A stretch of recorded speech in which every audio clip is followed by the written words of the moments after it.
A friend of mine here in Nashville encouraged me to take my 1967 Martin D35 guitar that was really damaged by American Airlines to a shop in town here in East Nashville, actually, called Delgado Guitars. I'd never been, so I was super curious to find out about them. A guy named Manuel Delgado runs the company now, and I was immediately struck by the history of this company. It's so rich. It started in 1928 by Manuel's great uncle and grandfather. Manuel is the third generation of this company. It's over 90 years old, and the company started in Mexico. His great uncle and grandfather moved it to Los Angeles decades and decades ago. And in 2005, Manuel moved it to Nashville. I found Manuel to be a very soulful, knowledgeable guy about guitars and invested in his community, so much so that one publication recently named him East Nashvillian of the Year because of his many contributions to the community. So here's my first impression, my conversation about my damaged Martin guitar with Manuel Delgado. So here we go to Delgado's Guitars. Pepper and I are taking the Martin for its first assessment. Oh yeah, you see what man. Yeah. Tear it up, man. Dude, it's real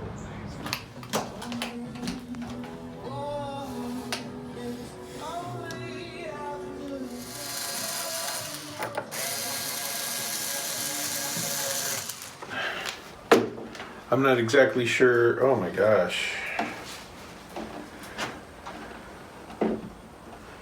Wow. Mm-hmm. Brazilian rosewood. Yep. 3-piece back. Yeah. I mean, you can't replace an instrument like this. I know. Yeah, it's I was not in like you shock. Go down to Guitar Center and pick up another one. These are vintage instruments. These are, I know. you know, these things sit in museums for a reason. So, I had a really special show, and I just wanted to use it because it sounds so good through this pickup system. Is this a pre-war? What year is this? 67. 67. Oh, okay.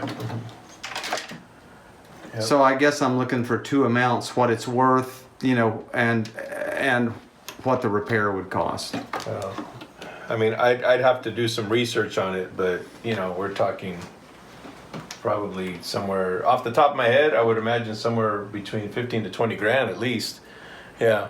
Mm-hmm. I think we sold one of these for Sue. Remember? She brought in those two that belonged to her mom, and one was a D35. And that one, a collector in Austin bought that, and this was 8 years ago, and that one was like 18 grand, and it wasn't as nice as this one. Yeah. So I have one back there. I'm redoing the top on it, and Wow. just to remove the back, redo the top and everything, it's over $2,000 just for that repair, Right. and it's not nearly as intricate as this. Right. So, yeah, I mean, if you're just wanting like a quote from the hip, I would say roughly to fix this thing, probably looking at around $2,500 without, you know, I mean, I would really need to get in there and see what we have to work with. But as far as an estimate of the value, we charge $100 if you want a quote to. Oh, okay. And we'd have to do, because it takes research. We don't just look Sure. at it and go, oh, it's worth this much. They're all different. For example, this one has a crack that's been repaired on the top. That's here. old. That's an old repair. So, right, I know. But what I'm saying is, like, we would look at things like that. So that brings the value down slightly. Right. But again, it's not like you're, you know, maybe hundreds, not thousands, you know. Right. But other than that, I mean, the top is in really good condition. You have all the original binding. Let me see the black light here. See if we can tell what's been.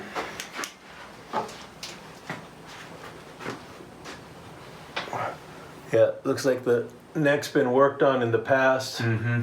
So the binding either has been replaced or was taken off at some point to do a fret job. But see, even with these cracks on the top, whoever worked on it did a good job because they touched it up, but you still have all your original finish on the top, which is what you want. Right. On a vintage instrument like this. See how it gives us that shade of like a greenish Yes. That's your original. Right here, where it's missing, that's just from wear and tear. You know, you're playing it and Wow. your fingers have worn through.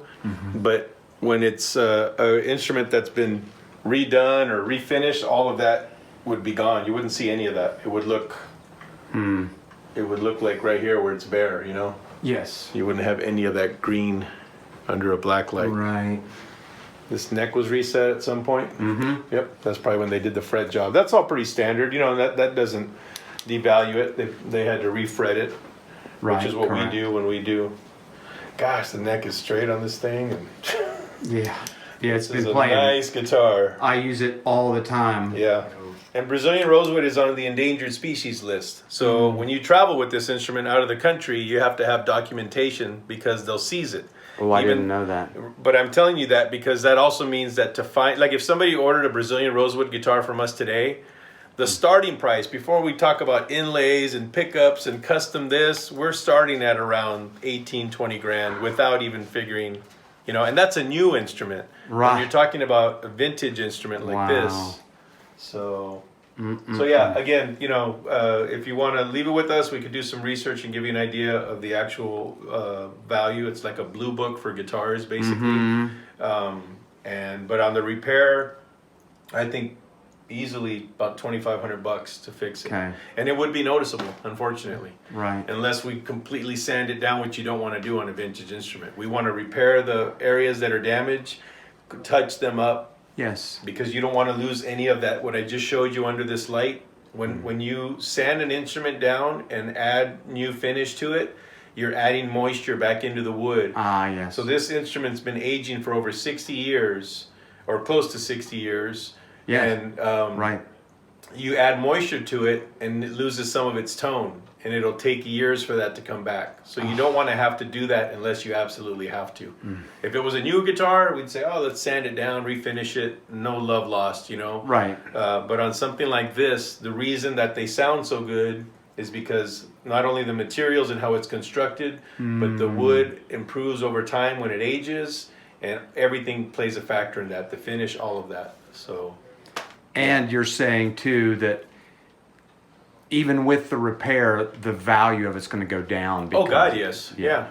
Because it's You know, not the same. Yeah, you drive up in a Bentley and, you know, somebody crashes the side of it, they can do a repair on it, but Right. it's no longer that pristine. Well, in this case, I'd say more like a 1957 Corvette, because, you know, that's my dream car. If somebody, you know, had one that was in pristine condition, it would be worth a heck of a lot more than if somebody had wrecked it and had to redo it. Sure. Of course. Yeah. So just like anything. So Well, thank you for yeah. your time. And I can tell you right now, you know, like whoever's watching this, it doesn't take a genius to know the answers of what I'm saying. Go on the internet, look at this is a vintage Martin guitar. So it's not like I'm sitting here playing it up for the camera or anything like that. Right. You know, our family business been around for 94 years. And we've just met. We've third- never met before. Third generation, you know, we restore instruments for the Smithsonian, from the Country Music Hall of Fame. You go to Carter's, go to Gruen, anywhere, they're going to tell you the exact same thing I just told you. Right. Their estimate will probably be higher on the repair, though. Yeah. Right. Well, So, thank you. yeah. Thank you so much. Absolutely, I'm sorry it happened.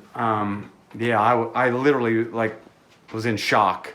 Yeah. I opened it right by the baggage carousel. And of course, other players gathered around me like, dude, Yeah. you know, so It happened to me on a trip from California here, really, before we moved here. really. A guitar that I built, one of my own guitars. Oh, no. We opened up the case because they made me check it. They wouldn't let me put it in the overhead, and they broke the neck in half. The guitar was only a month old, if that. Oh, my You know? God. And I remember my poor wife is crying, and we had, you know, this was back in like 2000 or something, and there's all these big cowboys walking around, and I'm thinking, oh no, they're gonna think I did something to my wife. They're gonna, on top of a broken guitar, I'm gonna Right. get beat up. Right. But yeah, we were both just really upset. You know, it's unfortunate it happens, but And an instrument like this should have never been checked. And this was Southwest? it was American. Oh, I was going to say, yeah, Southwest is usually really, really good. They're very musician friendly. Yes, they are. Yeah. They, And they if were- I'm not mistaken, I believe there is, we have lobbyists for musicians. A friend of mine is a lobbyist that one of the things that they're supposed to do is, if you're a musician, they're supposed to allow you to carry Yes. your instrument on. Hopefully they'll do right by you.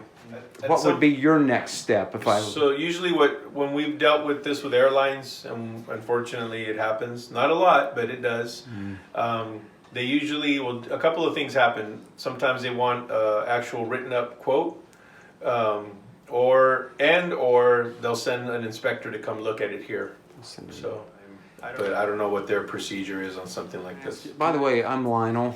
Manuel Delgado. Manuel, oh, so nice to meet you. Nice to meet you. Glad to find out about you. Yeah, you don't want to wait too long, because unless you keep it climate controlled, the wood's going to continue to expand and contrast with climate changes, and then it makes it hard to get all the parts to line up again, all the pieces. And so, Manuel, are you telling me that you've had airline people come to your shop in the past? Yeah, in the past. Oh, wow. I don't know. Again, you know, they update their procedures and so forth, but luckily the top looks like, the bracing at least looks like it's intact, so that's good. I was blown away that block right there in the middle of the back was... That's a major impact for that to happen. That doesn't happen easily. Yes. And oddly enough, usually if they do, usually it's right here where the jack has been put, because that might create a weak spot. But this is where it took the blow. You can see it right there, boom. Wow. And it was I mean, again, for it to have broken this and not shattered all of this, that's pretty significant damage. Pretty serious blow. Yeah. So probably this thing had to have gotten thrown. You know, That's what I think. and you know, I've been doing this since I was 7 years old.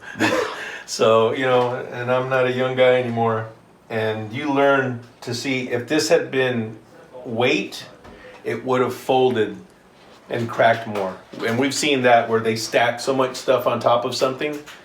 This is from got hit really hard somehow, and it had to have been more than just a little drop or something like that. So this thing really fell off the top of something, or it wasn't even run over, because run over would have crushed more of the case. So I say we're kind of like CSI guitar makers over here. You can figure out, because the idea was something like, with repairs that we deal with, not in this situation, but you want to figure out what caused the issue so it doesn't repeat. Yes. You know, and in this situation, we just know from, you know, or you have my friend borrowed my instrument and he said that it just slid, and then you look at it and you're like, no, that wasn't from you know. Right. The truth comes out. Wow. So. Yeah. Well, thank you. Hey, thanks so much for watching, and thank you for coming with me on this pilgrimage in dealing with the aftermath of a badly damaged guitar from American Airlines. Maybe it'll help you if you're flying an instrument or anything valuable. I hope so. If you liked this video, please click the like button. I'd sure appreciate it if you subscribe to my channel. And if you'd like notifications whenever I post new content, just click on the little bell, the notification button, and you'll be notified whenever I put up a new video. New videos are coming soon. I'll see you next time.